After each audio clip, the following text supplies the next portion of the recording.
Gay slang, we all heard about it, we all use it, but where does it come from? What's the history behind it? That's what we want to talk about today.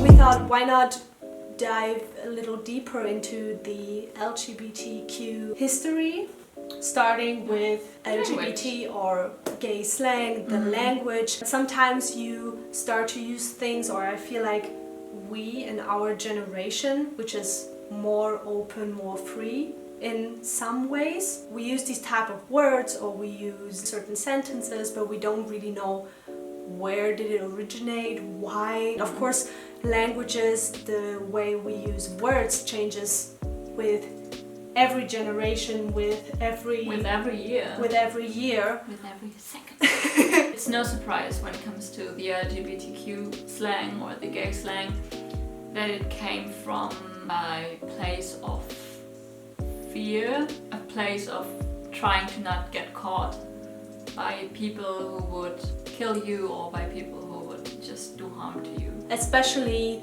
back in the days in the 19th century, but also the early 20th century, or way back the 16th, 17th, 18th century, where being with a same-sex partner or even just giving the impression of being in love or sexually active with the same sex, it was illegal, it was a crime, and you got punished badly for it. I mean, it's still like this in other places of the world, but fortunately in our country it's not that way, or in a lot of countries it got better. Being homosexual was illegal all around the world. It still is in many parts, but being homosexual is also something that people are and were since human race existed. So what did people do? They had to find a secret language, they had to find code words, or they even created their own language to communicate with each other, to let another person know, hey, I'm gay. So, like Sarah said, it's no surprise that it came out of this danger. But it also came out of a desire to see other like-minded people. So a lot of people didn't really have a choice.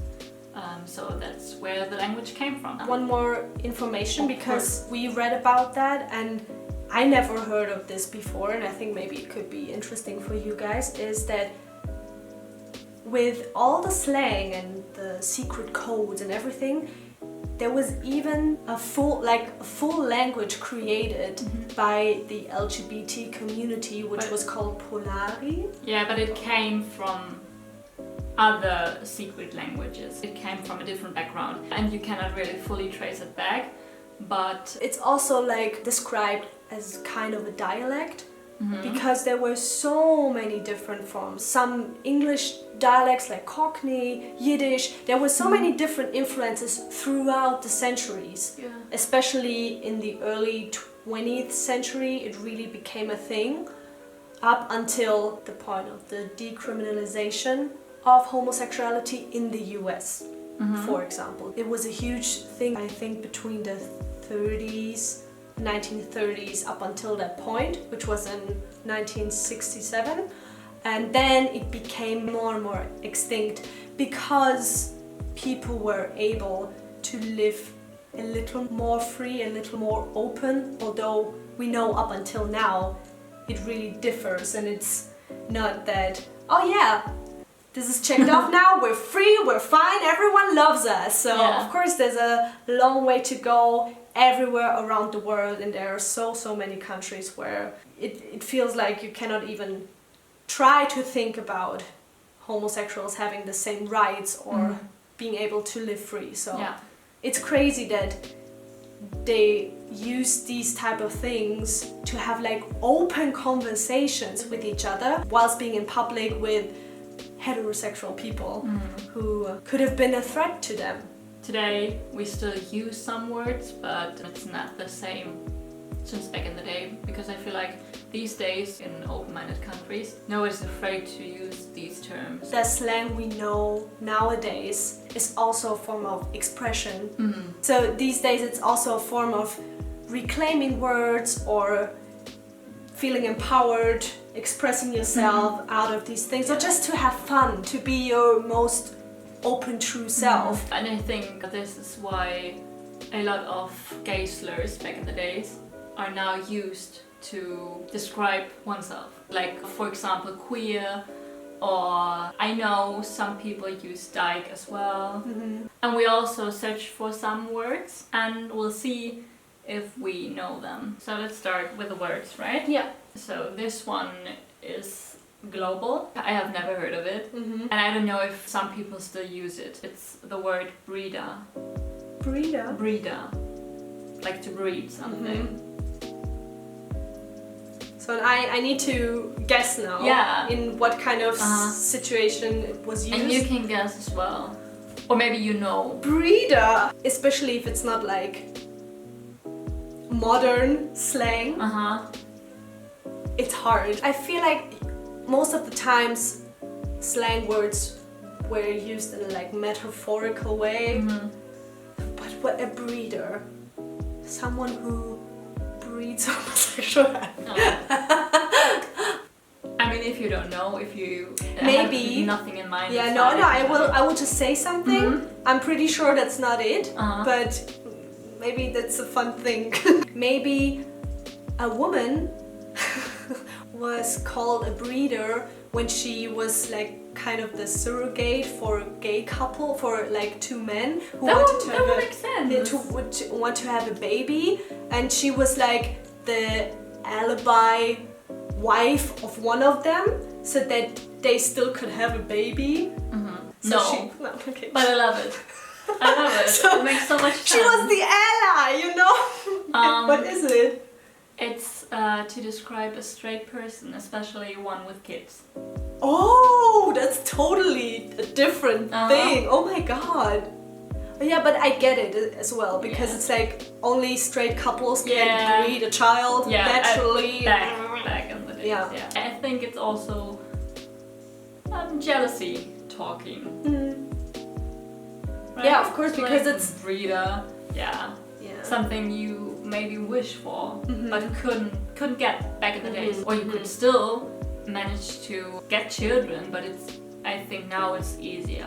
Even though it's not easy. Even though, that's a whole other topic. Gosh. Oh my god. I mean, it's so far away for us to have children, but of course we still talk about it and we still inform ourselves and everything. And oh my gosh. It's a lot. It's 2020. That's the only thing I have to say, and it's shocking. But yeah. Ridiculous. Fish.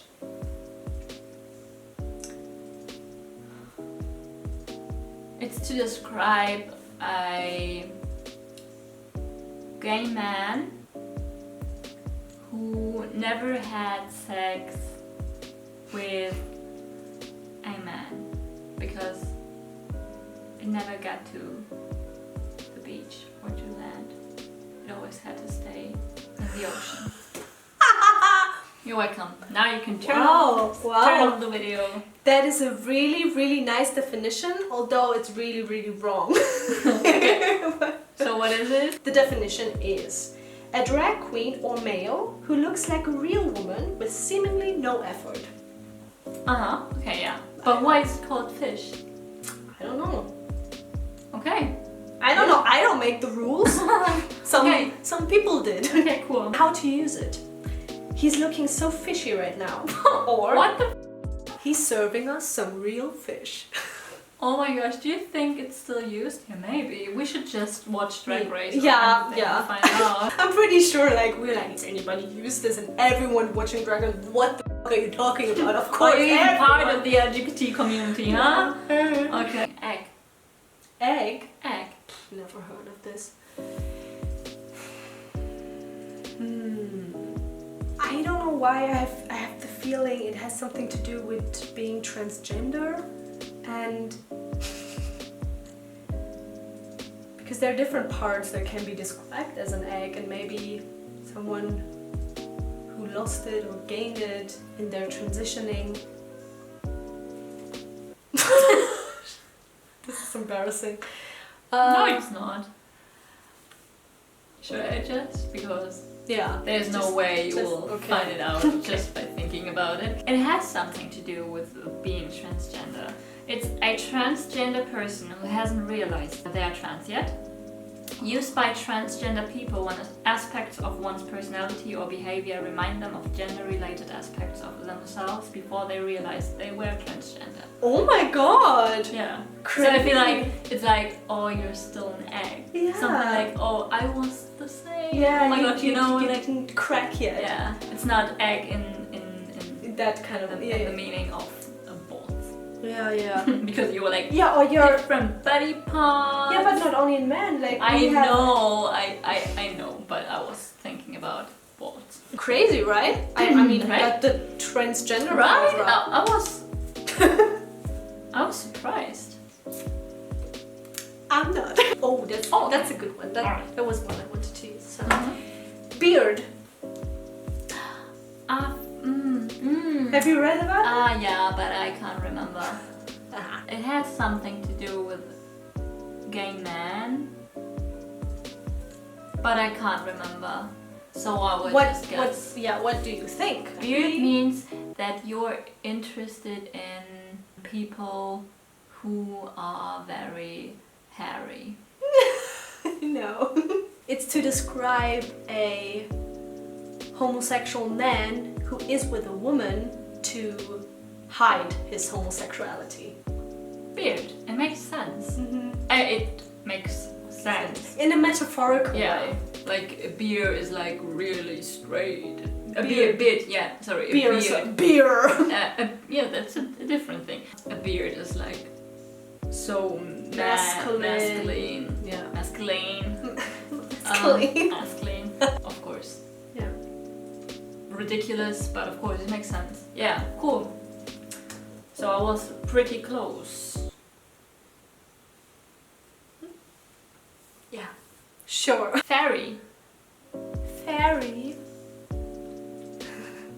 Maybe one of the more older LGBT people who share their magic and wisdom with us younger, modern queer folk. They're just so cute.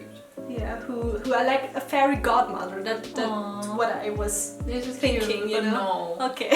It's a stereotypically gay man. Okay. And it was used as a slur, Mm. but it got reclaimed in the 1960s.